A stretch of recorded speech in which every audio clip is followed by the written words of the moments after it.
Programme में आपको खुशामदीद कहते हैं। मैं असदुल्ला खान हूँ। अगर ये कहा जाए कि हुकूमत के तमाम ही इत्तेहादी उनसे नाराज़ हैं तो गलत ना होगा, सिवाय एक जमहूरी वतन पार्टी के जिनकी कौमी असम्बली में एक नशस्त है या एक आज़ाद उम्मीदवार जो उनको सपोर्ट कर रहे हैं। इसके अलावा जो 4-5 इत्तेहादी जमातें हैं सभी नाराज़ हैं। 5 सीटों वाली मुस्लिम लीग काफ है, उसके अपने शिकवे हैं, वो नाराज़ है। 7 सीटों वाली MQM जो है वो नाराज़ है। 3 सीटें रखने वाली ग्रैंड डेमोक्रेटिक अलायंस जो है GDA वो नाराज़ है। उनको मनाने के मिशन पर हुकूमत निकली हुई है। बलोचिस्तान अवामी पार्टी के अपने गिले शिकवे हैं, वो नाराज़ हैं, उनकी 4 सीटें। तो यूँ 156 सीटें जो हुकूमत की अपनी हैं उसमें जो नाराज़ नहीं है उनकी एक सीट शामिल कर ली जाए तो ये हो जाती हैं 157। तो इस वक्त अगर नाराज़ लोगों को निकाल दिया जाए तो 157 सीटें हुकूमत के पास मौजूद हैं। बाकी सब लोग अभी नाराज़ हैं, हुकूमत के साथ हैं, हुकूमत का साथ छोड़ा नहीं है उन्होंने। काबीना में भी हैं MQM के अलावा बाकी लोग, लेकिन नाराज़ हैं। तो अब हुकूमत के लिए एक मिशन है, कल MQM को मनाने के लिए एक मरतबा फिर जा रहे हैं, एक वफ़द जा रहा है पाकिस्तान तहरीक इंसाफ का मुज़ाकरात करने के लिए जहांगीर तरीन साहब की क़यादत में, और कुछ और लोग भी उनके साथ जा रहे हैं, पाकिस्तान तहरीक इंसाफ के सीनियर रहनुमा। तो अब हुकूमत इस मिशन में कुब में कैसे कामयाब होगी? क्या सबको एक एक वजारत देकर राज़ी किया जाएगा? क्या तरक्याती जो फ़ंड्स हैं वो दिए जाएंगे तो मामला हल होंगे? या मुस्लिम लीग काफ के जो शिकवे हैं कि जी करप्शन हो रही है या गवर्नेंस बुरी है, वो मसाइल हुकूमत उससे नबूर्द आज़मा होगी तो दूर होंगे? ये हुकूमत कैसे टैकल करेगी इस सारे मामले को? अदरवाइज़ अगर ये वाकई नाराज़ हो गए और हकीकत में नाराज़ हो गए, या नाराज़ होने के बाद, हकीकत में तो शायद हैं, नाराज़ होने के बाद अगर उन्होंने अमली कदम उठा लिया तो फिर 157 लोग रह जाएंगे, फिर क्या होगा? तो ये तमाम सवाल हैं जो आज के प्रोग्राम में हम रख रहे हैं। कामिल अली आगा साहब मौजूद हैं, तर्जुमान हैं और सेक्रेटरी जनरल है मुस्लिम लीग काफ पंजाब के। मैं खुशामदीद कहता हूँ कामिल अली आगा साहब आपको। शौकत बसर साहब हमारे साथ मौजूद हैं, तर्जुमान है पंजाब हुकूमत के। और मकबूल जान साहब हमारे साथ मौजूद हैं, सीनियर तजज़ियाकार हैं। शाद अहमद आरिफ साहब मौजूद हैं। मैं तमाम मेहमानों को खुशामदीद कहता हूँ। आगा साहब हमारे साथ मौजूद हैं जी। ओके, आगा साहब हमें ज्वाइन करें। लेकिन ये सबसे पहले असल औरिया साहब, जो असल मसला है वो आप क्या देखते हैं और ये सबको अचानक से ख्याल क्यों आया? क्या कोई जो हुकूमत की इत्तेहादी जमातों की जो जमातें हैं उनका भी कोई अलायंस है? क्या आपस में मुशावरत से हुआ है? ये महज इत्तफाक है? सब एक वक्त में आकर नाराज़ हो गए? क्या हुआ? चीज़ें तो अगरचे पहले से चल रही थी, लेकिन ये एक वक्त में सब ने अपने शिकवों का इजहार क्यों कर दिया?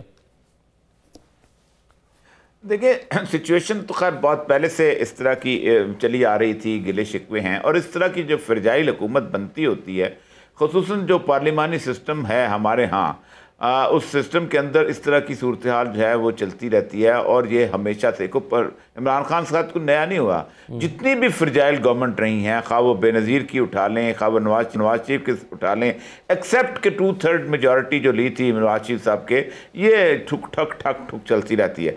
मैं चूँकि एक तवील अरसा मैंने बलूचिस्तान में गुजारा है, तो बलूचिस्तान में तो ऐसे होता था कि जैसे आज एक दुल्हन नाराज़ होकर गई तो कल दूसरी आ गई, दूसरी होकर तीसरी आ गई। बड़ा ये फ्रजाइल ये हुकूमतों का मसला है। स्टेबल गवर्नमेंट जो है पाकिस्तान में अब बननी बहुत कम हो गई है। शायद बननी लोग चाहते ही नहीं है किसी एक पार्टी को इतना ज़्यादा इख्तियार दिया जाए। असल मसला ये है कि देखना ये है कि ये फौरी तौर पर क्यों हुआ। उसकी एक वजह यह है कि आफ्टर उसके नवाज शरीफ साहब के जाने के बाद PTI का एक फर्म स्टैंड जो है वो थोड़ा सा लूज हुआ कुछ ग्रोहों के बारे में।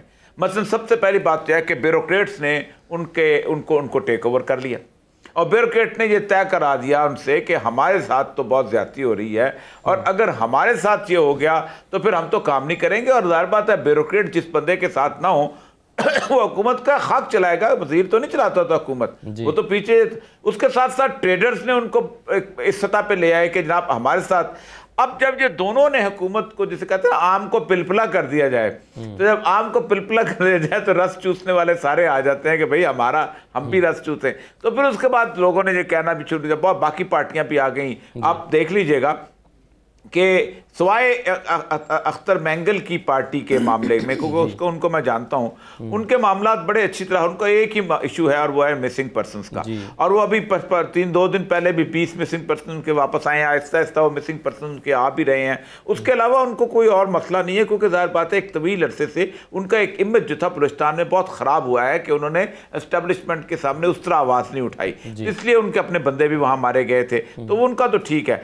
बाकी आप MQM को देख लें, MQM की तारीख ऐसी चली आ रही है बिल्कुल।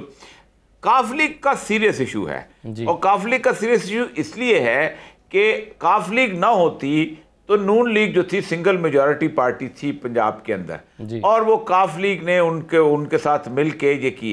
इससे पहले रवायत ये रही है कि जो छोटी पार्टी पंजाब में मरकज के खिलाफ हुकूमत बनने से रोकती थी उसको कुछ ना कुछ बल्कि बेहतर मकाम मसलन वट्टू साहब को मिला था, नकई साहब को मिला था, बल्कि नकई साहब के बारे में तो बेनज़ीर ने यहाँ तक कह दिया था कि आपका मुर्शिद कौन है जो आपको 3 बंदों के साथ आपको वज़ीर आला बनवा गया है। तो इस तरह की सूरत हाल में वो एक्सपेक्ट बहुत ज़्यादा कर रहे थे, और मेरे ख्याल है उस एक्सपेक्टेशन से उनको शायद कम मिला है, इसलिए उनकी नाराज़गी जो है वो सीरियसनेस की बात है, मोहताज है। चले उसके बारे में सोचा जा सकता है। जरा आगा साहब से खुद ही पूछ लेते हैं कि सबसे बड़ा मसला क्या है इस वक्त जो नाराज़गी की वजह बना हुआ है।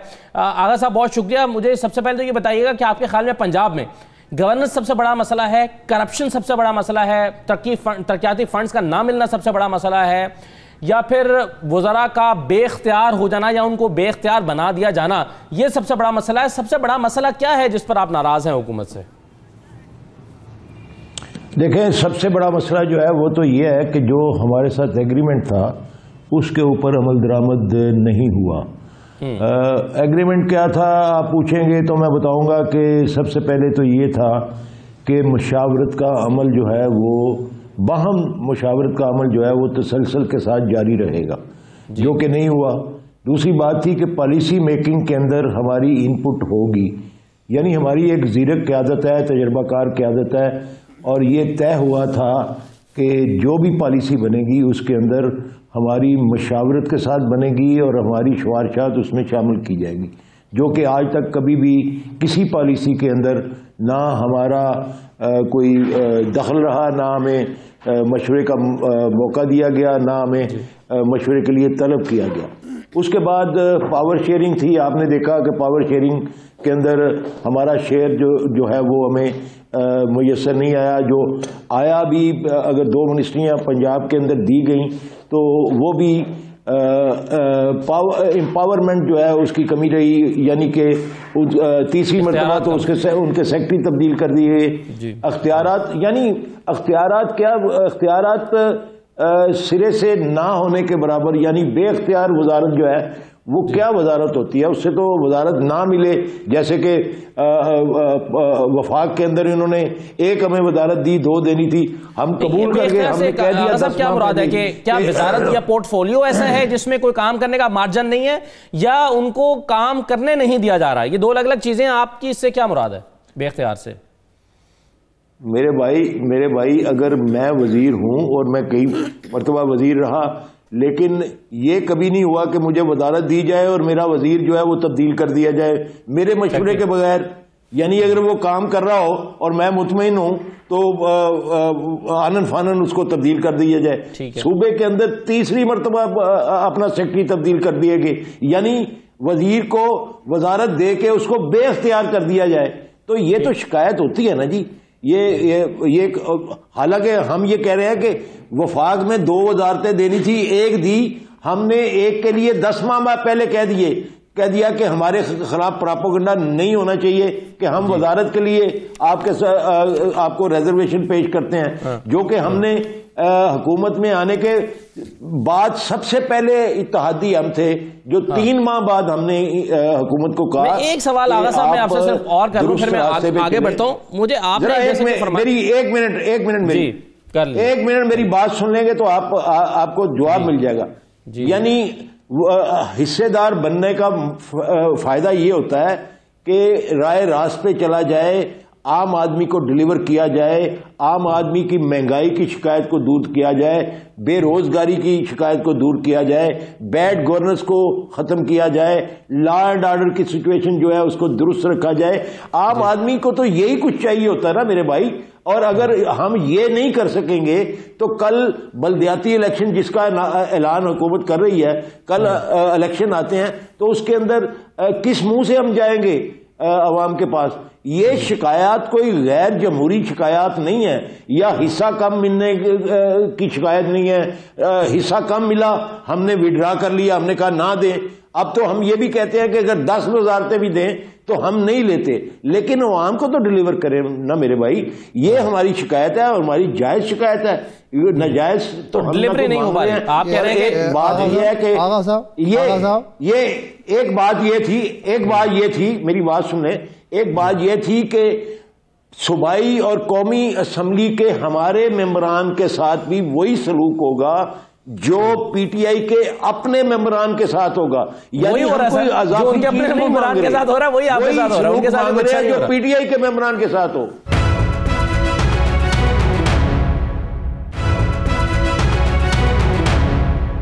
आगा साहब, मैं एक सवाल, इजाजत दें कि सवाल मैं कर सकूं आपसे। आरिफ साहब हैं, ये फरमाएं कि ये जो आपसे जनाब आपसे जो वादा खिलाफी हो रही है, मुआहदे की खिलाफ वर्जी हो रही है, और ये जो डिलीवर नहीं किया जा रहा और करप्शन बढ़ रही है, महंगाई बढ़ रही है, कोई गिरफ्त नहीं है हुकूमत की, इसके जिम्मेदार आप बुज़दार साहब को समझते हैं या इमरान खान साहब को समझते हैं?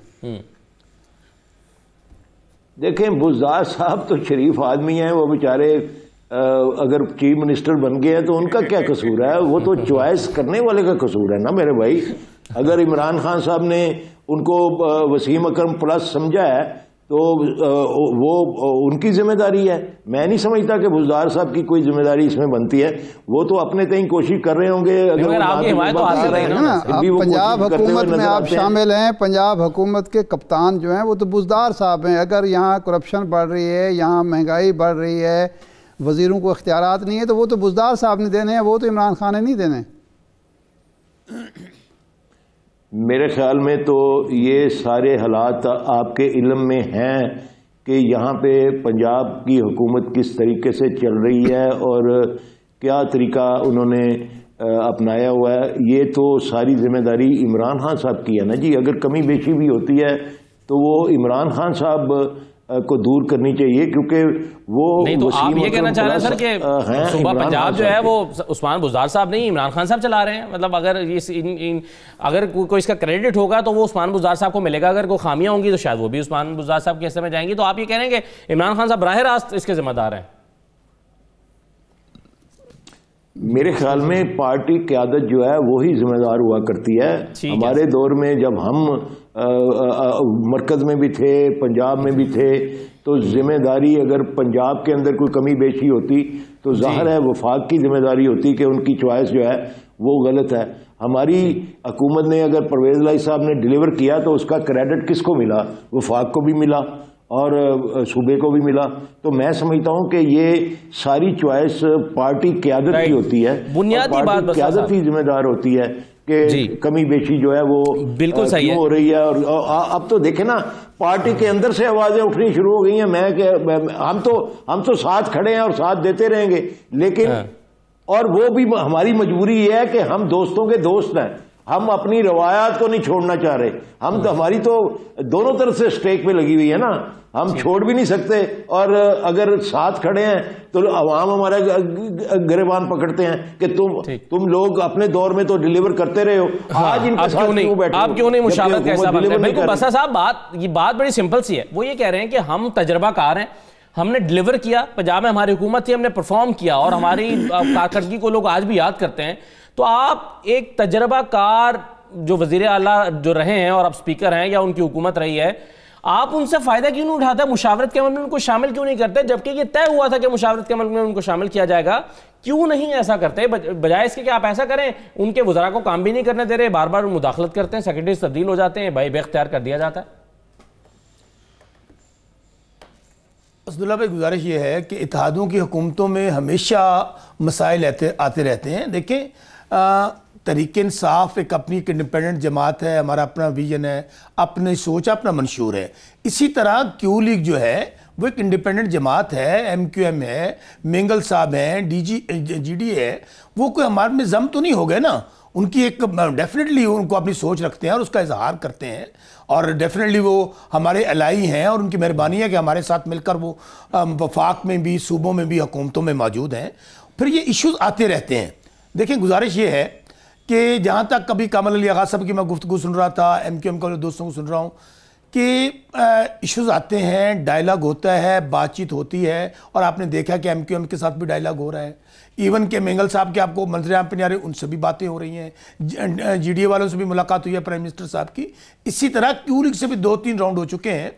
तो इश्यूज हैं, बिल्कुल मैं आपकी बात से एग्री करता हूं कि इश्यूज हैं, और उनकी जेन्युइन डिमांड्स ये हैं कि जहां तक फंड्स का तल्लक है, जहां तक पावर शेयरिंग का तल्लक है, जाहिर हमारा एक एग्रीमेंट मौजूद है।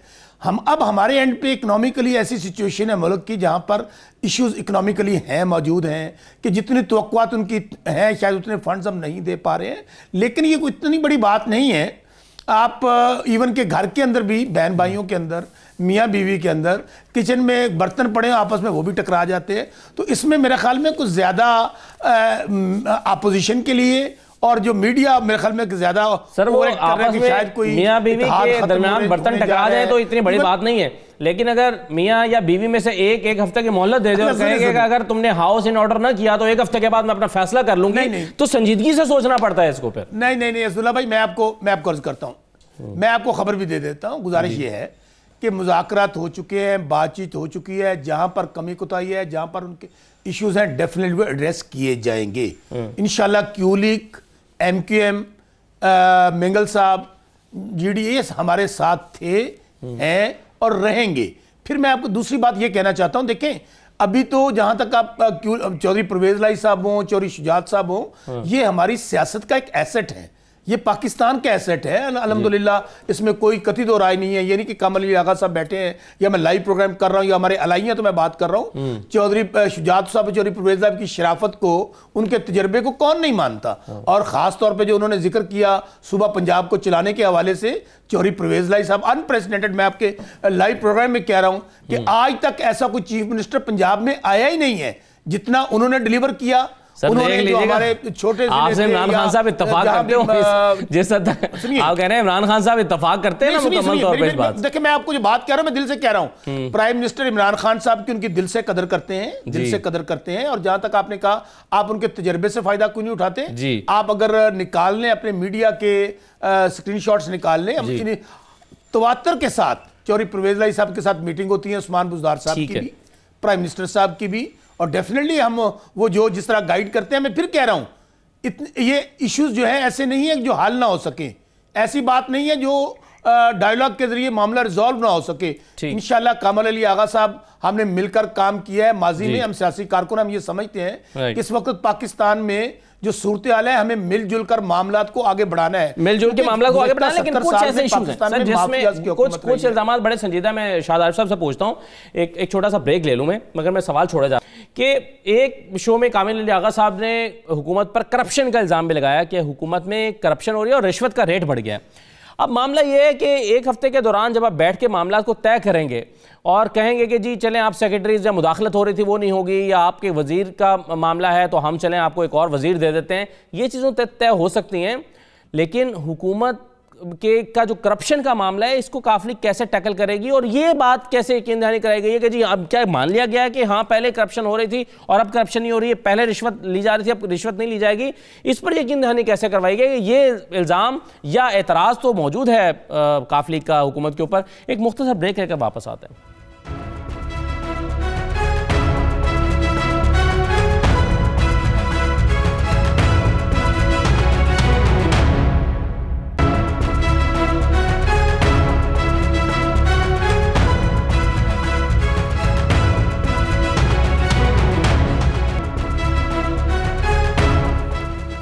दोबारा खुश आमदीद। शाह साहब, शिकवा है काफिले का कि करप्शन हो रही है, बद इंतज़ामी है, ऐसे हालात में बल्दियाती इंतखाबात में हम जो आवाम के पास चले जाएंगे तो वो हमसे सवाल करेंगे कि आप क्या कर रहे हैं और हम कैसे वोट हासिल करेंगे, बड़ी वहाँ पर शर्मिंदगी का सामना करना पड़ेगा।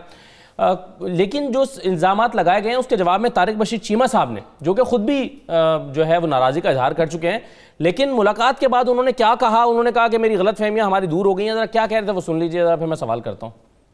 जो गलत फहमियाँ थी वो न सिर्फ दूर हुई बल्कि जो हमारे मुतालबात थे वो इन्होंने तस्लीम किए हैं और हम उम्मीद करते हैं कि इंशाअल्लाह ताला उन पर फौरी तौर पर अमल दरामद शुरू होगा। मितादी थे, इसमें कोई शक नहीं, हुकूमत के साथ हैं।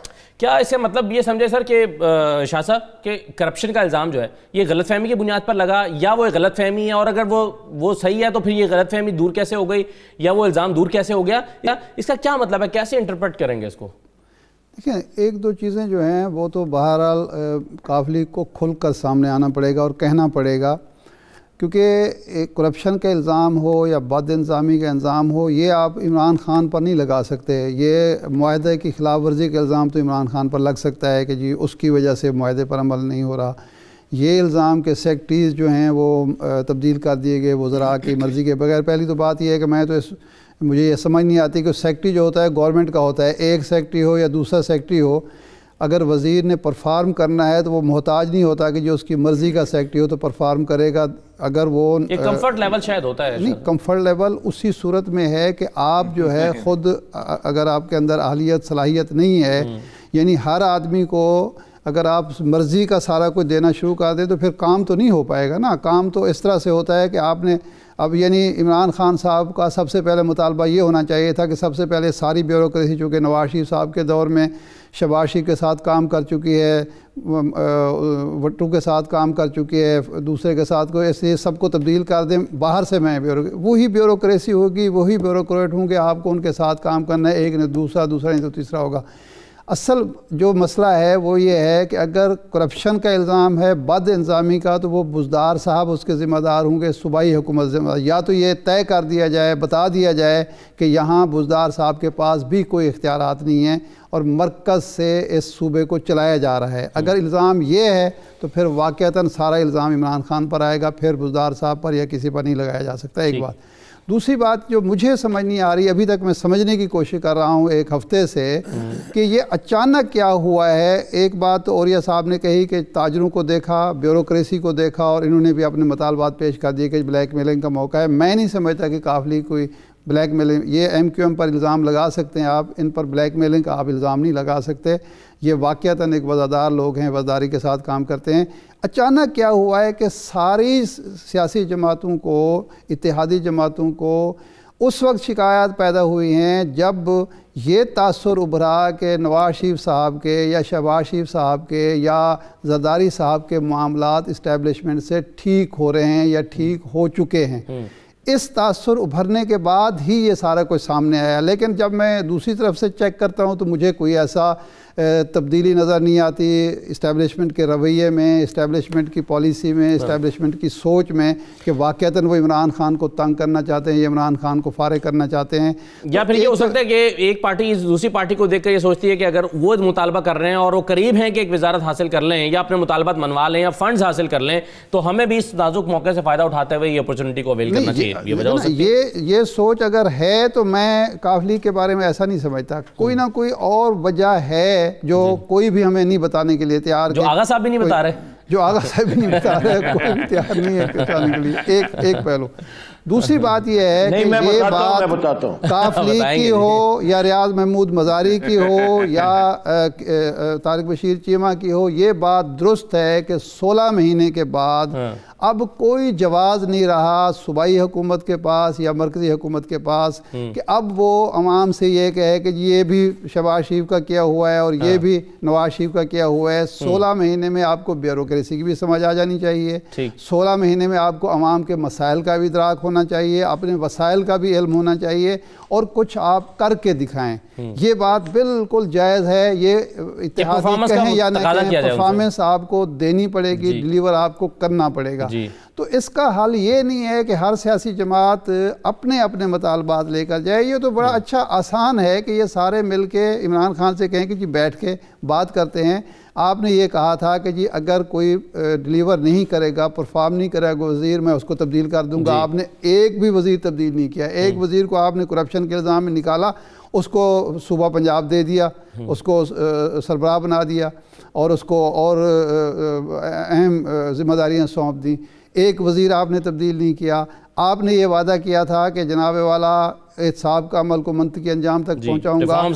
वो नैब तो छोड़ दें, नैब आपके नहीं है, लेकिन FIA ने क्या कर दिया, FBR ने क्या कर दिया, एंटी करप्शन ने क्या कर दिया, आपने कुछ नहीं किया।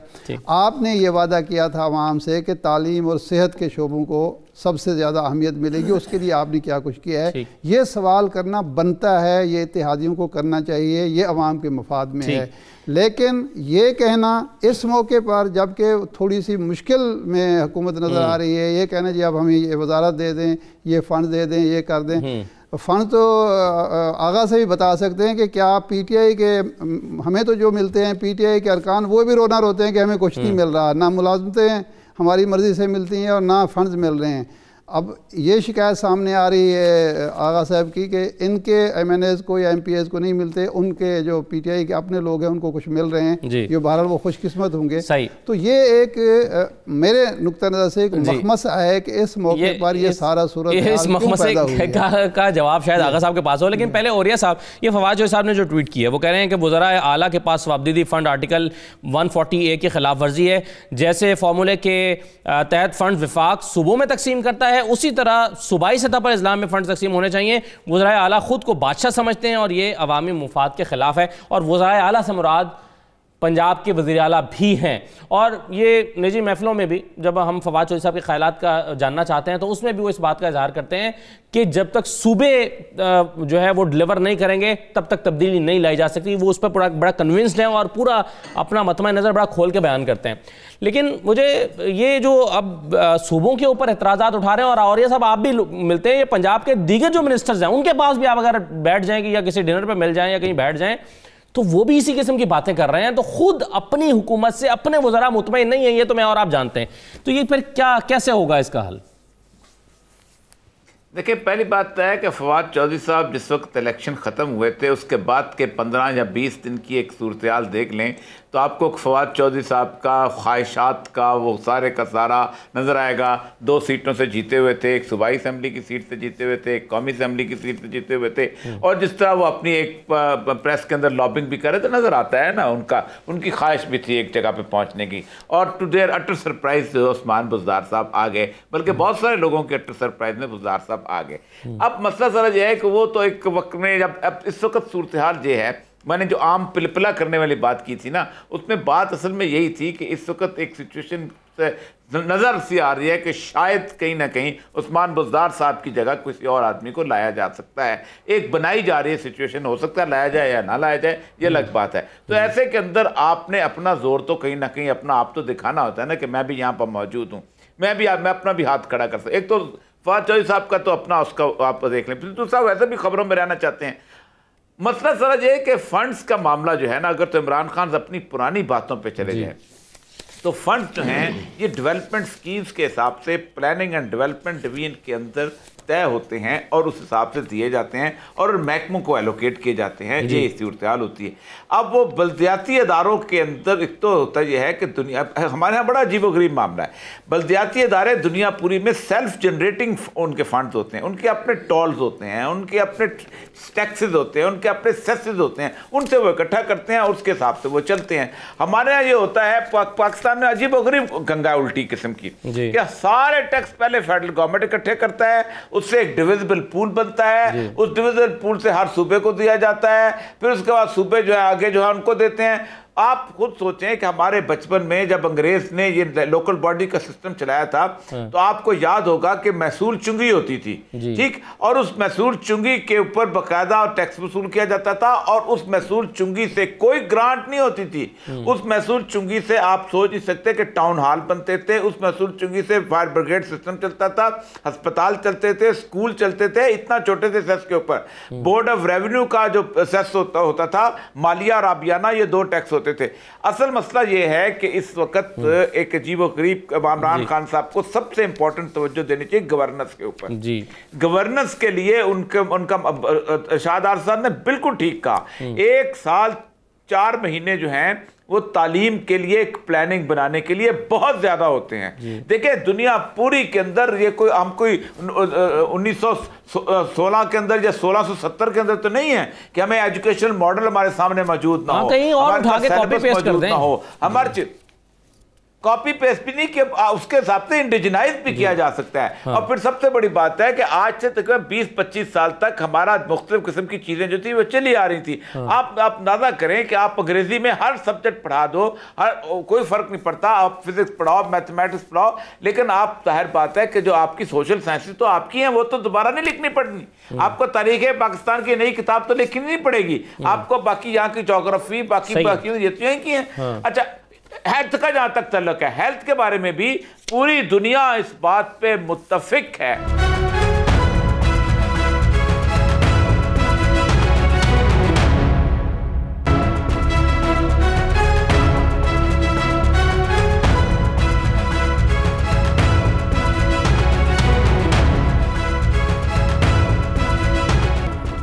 दोबारा खुशामदीद कामिल अली आगा साहब, एक तो अपनी बात मुकम्मल कर लीजिएगा, छोटा सा सवाल मेरा शामिल करते हुए। आपने जैसे प्रोग्राम के शुरू में फरमाया कि हम 2 वजारतें मांग रहे थे, हमें 1 मिली वफाक में, लेकिन आपके 4 इलेक्टेड मेंबर्स हैं, एक आपकी विमेन सीट है, 5 टोटल मेंबर्स, 4-5 मेंबर्स के होते हुए आप 2 वजारतों का मुतालबा वफाक में कर रहे हैं। आपके ख्याल में सर ये जस्टिफाइड है? 50% आप जो है वो तकरीबन रेशो आप चाहते हैं कि आपके वजीरों की हो जाए, 4 में से 2 वजीर हों, तो क्या जस्टिफाइड है आपके ख्याल में ये डिमांड? देखें, ये एग्रीमेंट का हिस्सा था। जो एग्रीमेंट्स होते हैं उसके ऊपर अमल दरामद करना जो है वो बड़ी पार्टी का काम होता है।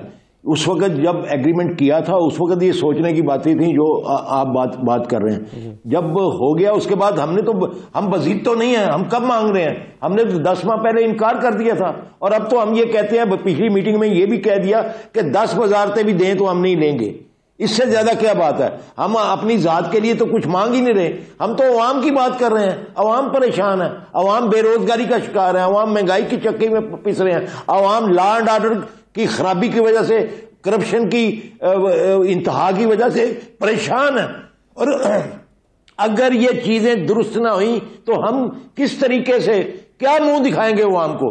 रही बात करप्शन की, जो आपने पहले सवाल किया था जी, करप्शन, मैंने ये नहीं कहा कि करप्शन इमरान खान साहब की वजह से हो रही है। मैं ये कहता हूं कि जो लोग करप्शन कर रहे हैं, जो वादा था हुकूमत का कि करप्शन का खात्मा किया जाएगा और मैंडेट मिला था, हमें तशवीश ये है कि वो वादा पूरा नहीं हुआ। और अब इंतहा ये हो गई है मेरे भाई असदुल्ला, इंतहा ये है कि जो 500 का 5000 रुपया मांग रहा है ना रिश्वत का और करप्शन का, वो क्या कहता है? उसको कहो ना ये 50,000 क्यों मांग लिया है, तो वो ये कहता है कि जनाब तब्दीली आ गई है, ये तब्दीली मैं नहीं लेके आया, ये इमरान खान लेके आया। तो मुझे तशवीश ये है कि ये सारे का सारा मामला जो है इमरान खान साहब की बदनामी का बायस बन रहा है कि उन्होंने वादा किया था कि करप्शन का खात्मा होगा और एहतसाब होगा, दोनों चीजों के ऊपर अमल दरामद जो है वो नहीं हो रहा। ये हमारी कारकर्दगी के ऊपर हरफे तनकीद बन रहे हैं। इसके बाद मैं कहता हूं कि वजारतों की जो बात की अपना इरशाद आरिफ साहब ने, मैं अदब से कहता हूं कि वजारत नहीं चल सकती अगर सेक्रेटरी जो है उसको रोज तब्दील कर दिया जाए और उसकी मशवरे के बगैर कर दिया जाए और उसको पूछा भी ना जाए। यानी एक तरफ आप मॉनिटरिंग करते हैं, दूसरी तरफ उनको उसकी तरफ उसको चाहते हैं कि नई नई पॉलिसियां लेके आए। लेकिन वो बिल्कुल सही है, हर चौथे हफ्ते अगर उसका वजीर तब्दील हो जाएगा तो वो पॉलिसियों के ऊपर अमल क्या करेगा? सही है, बिल्कुल ये बात है। अच्छा, ये नहीं यानी सेक्रेटरी मैन्युफैक्चर करके लाने का इख्तियार नहीं दिलवाना चाहते वजीर को। ठीक है, हम ये चाहते हैं कि रोजाना की बुनियाद पे इरशाद साहब से पूछना चाह रहा हूं, मैं बसा साहब के पास आता हूं। मुझे इरशाद साहब ये जो मसला है ना, वैसे तो एक बात मेरी असदुल्ला एक बात सुने जी। ये बार बार कहा जा रहा है कि अचानक ये तशवीश क्यों हो गई सारी पार्टियों को। गुजारिश यह है कि हमें तशवीश तो शुरू से थी, लेकिन इस मर्तबा तशवीश हुकूमत को हुई है, इसलिए हमें भी बुलवाया गया है। हमने किसी तशवीश का इजहार इस मौके पे नहीं किया, बेचैनी का इजहार नहीं किया, कोई ववेला नहीं किया। जब दूसरी पार्टियों ने भाई मेरे से आपने सर 1 हफ्ते की मोहलत दे दी और आपने तशवीश भाई मैं आपको खबर दे देता हूं, मेरे से खबर ले। वो जाहिर है जब मुज़ाकरात हमारे मुतालबा ये है शुरू से कर रहे हैं ना। एक मिनट जी, हमने उन्होंने मोहलत ली है। ये मुझे एक मिनट बात कर लीजिए, इन्होंने मोहलत ली है अब्दुल्ला भाई, मैंने हम इनके साथ एक मिनट दे दें जी। बस साहब हर दफा मुतमिन हो जाते अब्दुल्ला भाई, गुजारिश ये है, साबर लोग हैं कि सब साबर लोग हैं। आगा साहब एक मिनट, आगा साहब एक मिनट। अब्दुल्ला भाई, ये नहीं है कि सब कुछ अच्छा है, बहुत कुछ करने की जरूरत है, सब कुछ आइडियल नहीं हो रहा, और खास तौर पर कानून के हवाले से वाकई चैलेंजेस मौजूद है।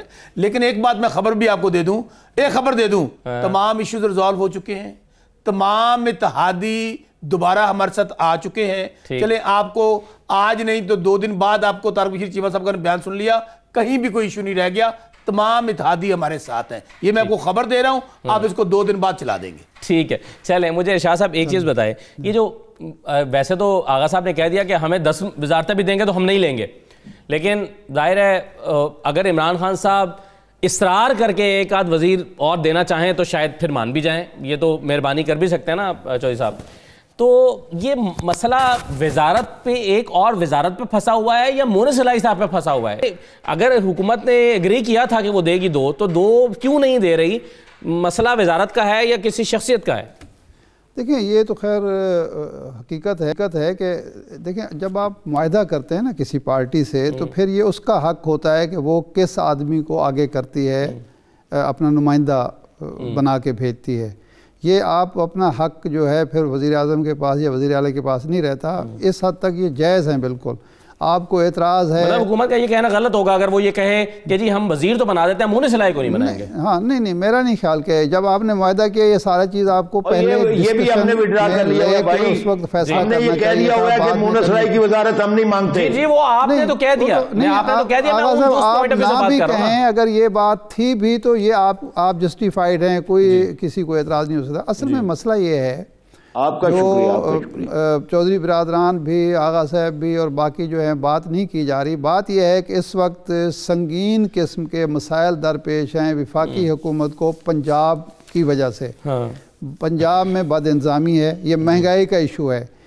एक महंगाई वो है जो डॉलर की वजह से, जो मईशत की ख़राबी की वजह से पैदा हुई है। एक है जो बदइंतज़ामी की वजह से महंगाई पैदा हो रही है कि एक चीज़ जो बेचारा काश्तकार ज़राअत पेशा जो है 20 रुपए की दे रहा है, वो 200 रुपए में शहरों में आके बिक रही है। और वो जो एसी और डिप्टी कमिश्नर की जिम्मेदारी बनती थी, उन पर कोई कंट्रोल ही नहीं कि वो अपनी जिम्मेदारी अदा कर सकें। आज आटे पर नोटिस दिया है महंगा होने पर। देखिए ना, आपको अंदाज़ा नहीं था कि ये जो महीने होते हैं दिसंबर, जनवरी, फरवरी के, इसमें आटे हमेशा गंदम का, आटे का बहरान पैदा होता है। और ये चक्की वालों ने किया है, फ्लोर मिलों का भी पैदा करता नहीं है। आप आज नोटिस ले रहे हैं जब वो गंदम की कीमत 2000 पे चली गई है।